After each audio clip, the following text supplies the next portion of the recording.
Hi again.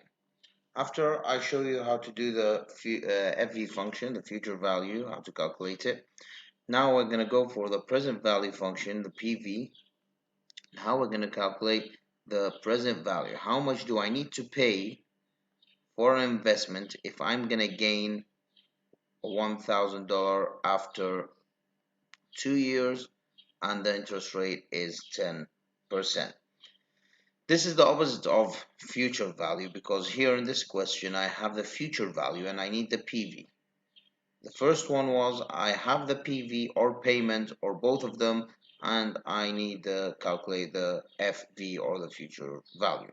So again, you have to read what I want carefully, understand the question, analyze it, and then answer your question using the specific financial function that we need in this question.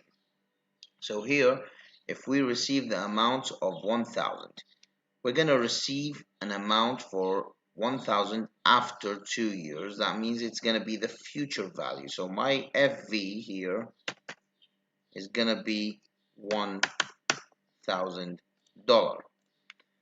After 2 years, so my number of period is going to be 2 years. The interest rate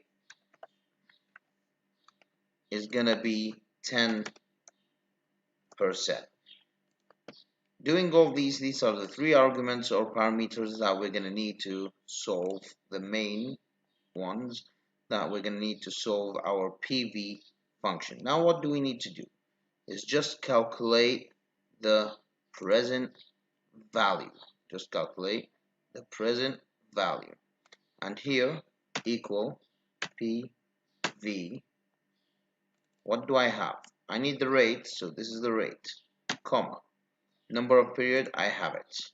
Do I have payments? No, I don't have payments in this question, so skip it by pressing another comma.